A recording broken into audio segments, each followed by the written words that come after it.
Grace are yours and peace this morning from God the Father and from the Lord and Savior, Jesus Christ. Amen. Please be seated.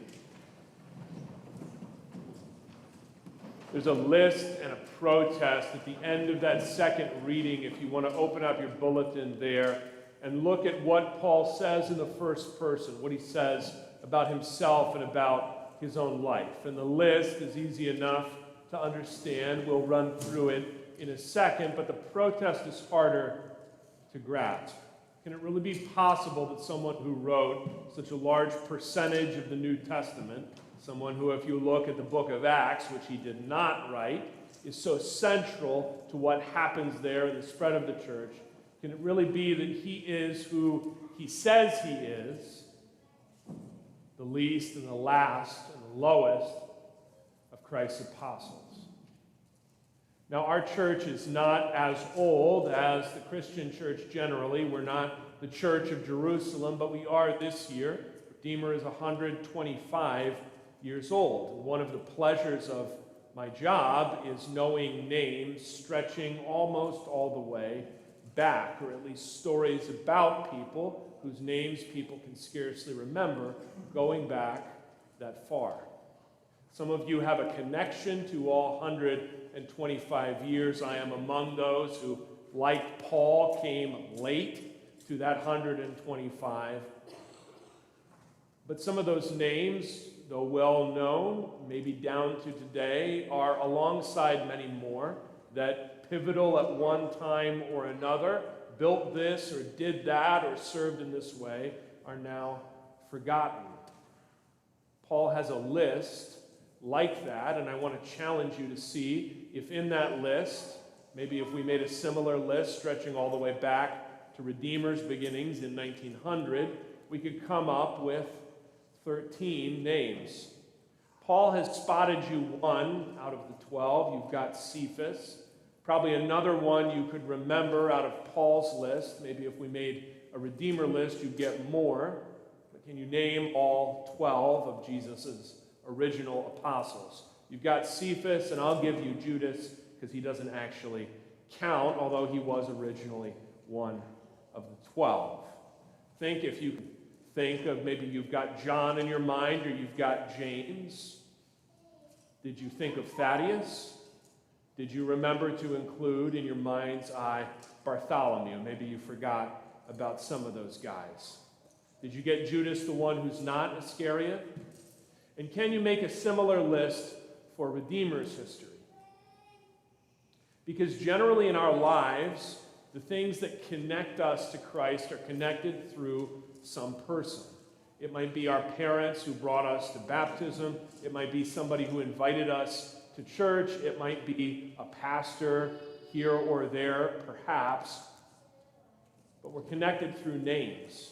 And that's the way life works. And that's the way life worked then. Because the first thing I want you to recall from today is that Paul is talking about real life. When he talks about the resurrection of Jesus, which is part of the gospel, something we'll talk about in a little bit, he connects it to real life. He says, you guys know these people. They might not matter in all the ways that you might think that they matter, but you do know them. You know Cephas. He's also called, and usually called by us today, Peter. And you guys know these other people. They could name the 12, even if not all of us can remember all of those names, and remember to include Judas, who's not Iscariot. And they might even be able to name a lot of those 500 who also saw, and what did they see? They saw Jesus after he had risen from the dead. They saw him, they talked to him, many of them even ate meals with him. We're talking about real life. It was a long time ago. Now it is real life and real history nonetheless. And maybe if you have a connection to Redeemer's history at any point, or you have any connection, maybe you have something that was owned by your grandparents and it's precious to you. Maybe you have a tie that your dad wore and your dad has been gone for 20 years now. Or whatever connection you have to the past, Paul is saying we have this connection. We know people who saw Jesus alive. And he says, I was the last one. I was the last and the least and the lowest. And the reason he's the lowest is because what Paul thinks is important about those people is not every connection he could have to them.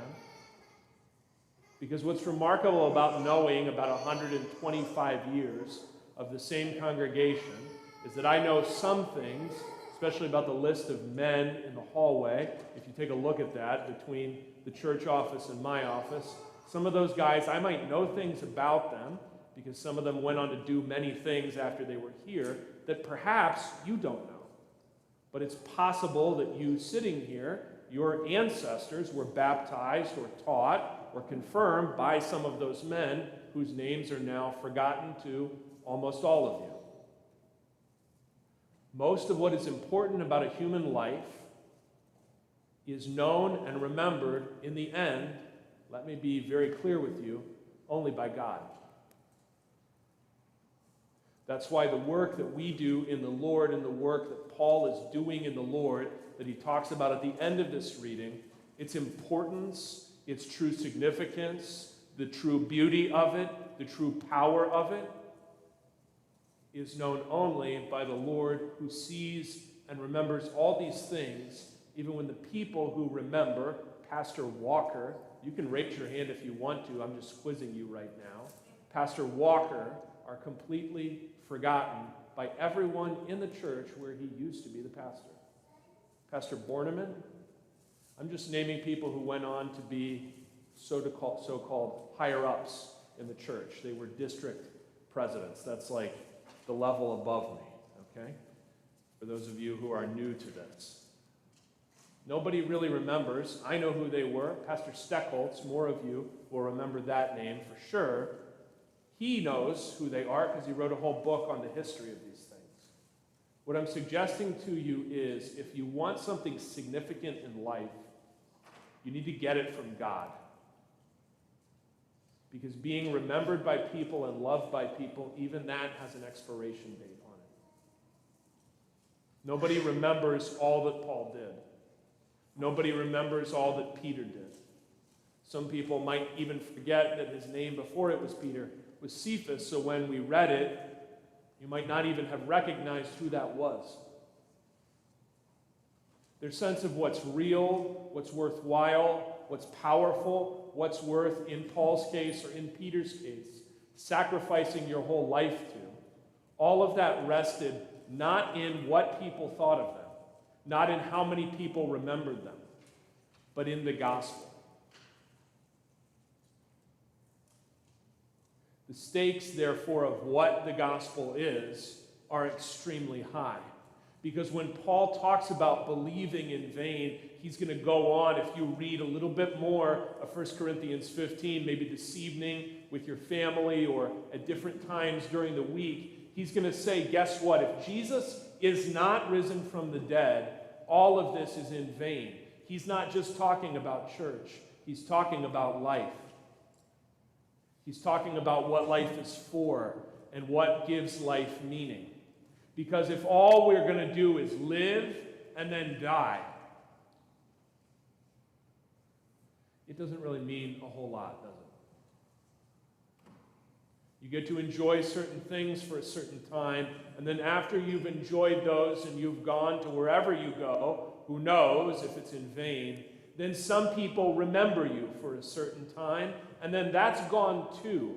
And then only the guy who takes care of the cemetery even knows what your name was because it's on the tombstone. But no one knows anything else about you. If the gospel isn't true, that's life. Because the gospel is true, because Peter and the 12, whatever their names were, if we can remember them, and 500 other guys, and then later, after all of them, Paul saw Jesus Christ, who had died on the cross, alive. Each of our lives, like we talked about last week, is immortal. And that gives it a power and a beauty far beyond anything that anyone sees in us, or remembers about us, or ever in this life knows about us, including ourselves. What was the true meaning? What was the true effect? What was the true significance? God knows, God sees, God remembers, and because of Christ's resurrection, God will bring it all to light.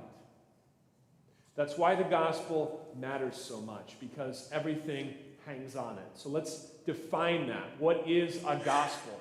We've got 4 of them as books that we read from in the church, but Paul's not talking here about the books, Luke's gospel or Mark's gospel or whoever's gospel. He's talking about the gospel as the central message of Christianity, what Christianity is about. And Christianity is different from other religions. God-willing Redeemer is different from a non-Christian group of people in this way, that the gospel means literally good news. It's a piece of news. It's not something anyone except Jesus does. So Christianity is not fundamentally about what Peter did or what Paul did or what you do. It is fundamentally, everything hinges on, everything turns on what you do, what Peter does, what Paul does, what anyone does, hinges on what Jesus did and has done and is doing. And Paul sums it up for you. He says the scriptures, by which he means the Old Testament, said a man would have to die for the sins of the world to get rid of the enemy connected to sin, that comes through sin, that works through sin, which is death. And when you see that in the Bible, you could almost capitalize it with a D, death. The greatest enemy, the greatest foe, the thing everyone is afraid of, the thing we worry will happen and take us away, and then we'll have nothing else. And Christ, by his cross, has defeated death. He has put death on the cross to death. It's over. It's done. And to show that he really died, that it wasn't some kind of play, that it wasn't imagination, he was buried. That's part of the gospel, that he was buried. Why? Because if he doesn't go there for us, he doesn't overcome it for us. So he lived a real life. He was really born. He really suffered. He was really falsely accused. He really was hurt by people who had no idea what they were doing, just like each of us is at different times. And he really, like each of us someday will, at some time, God has already set. So you don't need to be afraid of it because your Father is in charge of the timing. Like each of us someday will, he died. And like each of us someday will be, he was buried. Really, in real life. And there are people to witness to it. We talked about one of them a while back, Joseph of Arimathea, who lent his tomb to Jesus. So Jesus, a 33-year-old man, nobody's planning for him to die anytime soon, would have somewhere to be buried. But in going into the tomb, he conquers the tomb for us, just as dying on behalf of our sin, he conquers sin, and dying, he conquers our death. But the scriptures also had, the Bible, when you open it up, tells more to this story. It doesn't stop at death. It doesn't stop with sin, because that's where almost all of us, and certainly all of us, if we lived and died in vain, that is, if we lived and died without Christ, Pastor Walker a long time ago, and Paul even longer ago, and any of us, the story stops, right? With death. That's it. And you notice that even our world, which knows less and less of this gospel message, knows more and more about death. You have only to track how important, just measured by revenue, Halloween has become. It is huge, and it's a lot scarier than it used to be. No more cutesy little kitties looking like cartoons wearing little witch hats and holding nice little pumpkins out for candy. It's scary, and the skeletons are up already. Okay? Just drive around. Even as the gospel is forgotten, death doesn't go away. So that just means that we're aware of what's wrong, and we have no idea what could overcome it. It's as if this world only has Halloween and no longer has Christmas, Christ born for you, or Easter, Christ risen for you. This is not a rant against Halloween. If you want to put 12-foot skeletons, maybe multiple 12-foot skeletons in your yard for 2 months, that's up to you. That's your property right. I don't care. I'm just saying, you want to notice the world doesn't know a lot or celebrate much about Easter, but it knows a lot about death. Because that's where everybody thinks he stops. They think as you go, that is the last stop that the conductor calls out, and then the train is going to turn around from there. Stop at death. And when you stop there, maybe people say nice things about you, you hope. Maybe somebody remembers something that was really meaningful about your life, you hope. And then it's over. And by, most people's names, the existence even of churches or other things like that peters out, and people forget. And there were kingdoms and empires you've never heard of. And there were countries and mighty men you've never read anything about. Because after death, things just kind of peter out. In vain. But Jesus is actually risen from the dead. Now, this was too much, too big. Easter was too wild, even for the people near him. Paul lists them, but he doesn't tell you much about their reaction. If you go and look at the Bible, you can see their reaction. Generally, it was, wow, I don't even believe this. In fact, when Jesus had a meeting with Peter and the other 10 who were left after his resurrection to get them ready to take the stuff I'm saying to you and stuff, at one time Pastor Walker or Pastor Borneman or Pastor Steckholtz said to you, or your ancestors, some of you,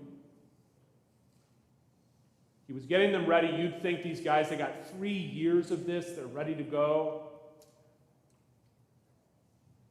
Mark tells you he rebuked them for their unbelief. Why? Because from Easter morning, they struggled to believe it's actually true. Last stop is not death. Not for him, and because of him, not for you. They struggled. They weren't sure. This is too wild and big even to be true. So women had gone to the tomb and found it empty, and they came back, and they told these guys whom Paul listed, and these guys were like, I don't know. 2 of them went to check it out. So imagine somebody says, there is a sickness every single human being has, and I have found the cure. And only 2 people even go say, let's see if it's true. Everyone has this malady. Everyone faces this. First with others, and then for himself. And they just weren't even sure.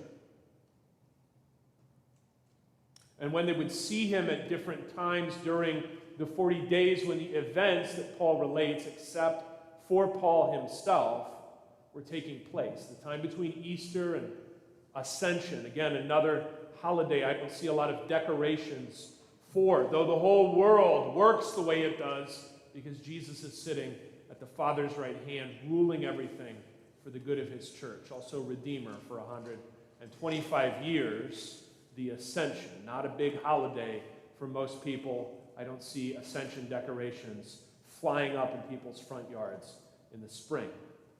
Maybe you could try it. I'm not even sure what it would be, but go for it. During that 40 days, you will notice that off and on he appears, and the disciples just are not sure about this. Some of them even want to go back to their old jobs. They're not sure about the preaching thing. Maybe we go back to getting a steady paycheck like we used to, and let's go fishing. And they all say, yeah, let's try that out. It's worth trying anything rather than hang our hat on Jesus. What I'm telling you today is whether you're a preacher or not, hanging your hat on Jesus is all you have, especially in the face of death. But for Paul, he says, I would rather do that than anything else. Because he's the only one who can overcome that enemy for me. He's the only one who has. And when I get there, and Paul doesn't know, he's just like you or any of the people whose names I've mentioned, some known to you and maybe some not. Maybe someone you can think of in your mind right now who has either faced this enemy recently or may soon. Paul says that's the only one I can hang my hat on, because then my life and all I've done and all I am and all I believe, because I've put my trust in him, will not be in vain. I will be remembered and I will be known, and I am loved by him who is risen from the dead. So my memory and my significance and my life can be given to him entirely and be safe there. Because his hands have already been pierced in death. His breath already left him. His heart already stopped in death. But he has overcome it. And his heart beats now forever. And his hands are alive now forever. And his eyes are lively again with life's light now forever. So if he sees me and he knows me and he has risen for me, everything is safe with him. My life and my name and my everything. Amen.